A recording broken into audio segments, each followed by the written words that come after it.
રાંદેર ઝોનમાં આધેડ બારીની જાળીમાં ફસાઈ ગયા। ડીમાર્ટ પાસે ટાઈમ ગેલેક્સીમાં 10મા માળે આધેડ જાળીમાં ફસાયા। ઊંઘમાં અચાનક પડી જતા બારીમાં ફસાઈ ગયા। 8મા માળે બારીના બહારની ભાગે લાગેલી જાળીમાં આધેડ ફસાયા। ફાયર વિભાગની ટીમે ભારે જહેમત બાદ આધેડનો જીવ બચાવ્યો। 8મા માળેથી જાળી કાપીને રેસ્ક્યુની કામગીરી કરવામાં આવી। વધુ જાણકારી અમારા સંવાદદાતા ધનરાજ બાગલે પાસેથી પ્રાપ્ત કરીશું। ધનરાજ, કેવી રીતે આ ઘટના બની? કેવી રીતે આધેડ જાળીમાં ફસાયા અને તેમને બચાવાયા?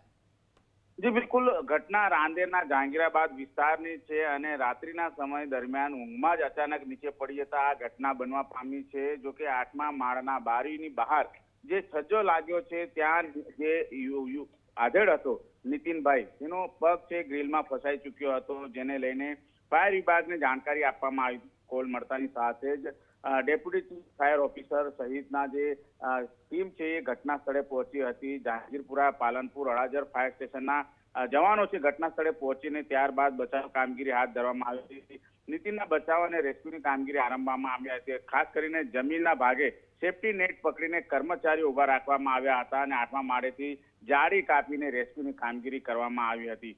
1 કલાકના જહેમત બાદ છે એ નીતિનને બચાવી લેવામાં આવ્યો છે। મહત્વની વાત છે કે જે રીતે અત્યારે એ બિલ્ડિંગના 10મા માળે યુવક છે જાળીમાં ફસાઈ ચૂક્યો હતો, ત્યારે તેને રેસ્ક્યુ કરવા માટેની કામગીરી હાથ ધરવામાં આવી હતી। ઊંઘમાં જ જે નીચે પટકાયો હતો અને ત્યારબાદ તેનો પગ છે એ જાળીમાં ફસાયો હતો અને જાળીમાં ફસાતાની સાથે જ તેનો જીવ પણ જોખમમાં મુકાયો હતો। ત્યારે તાત્કાલિક જે વ્યક્તિની નજર પડી હતી તેને આસપાસના લોકોને બોલાવ્યા હતા અને ત્યારબાદ ફાયર વિભાગને જાણકારી આપીને યુવકનો જીવ બચાવાયો છે। ખાસ કરીને જે રેસ્ક્યુ ઓપરેશન હતું એ ખૂબ જ ડેન્જરસ હતું, કારણ કે પગ છે એ જાળીમાં ફસાયો હતો અને આખો જે આધેડ છે એ બહાર લટકતો જોવા મળ્યો હતો। ત્યારે તેનો જીવ બચાવીને સુરત મહાનગરપાલિકાના ફાયર વિભાગે કાબિલે તારીફ કામગીરી કરી છે।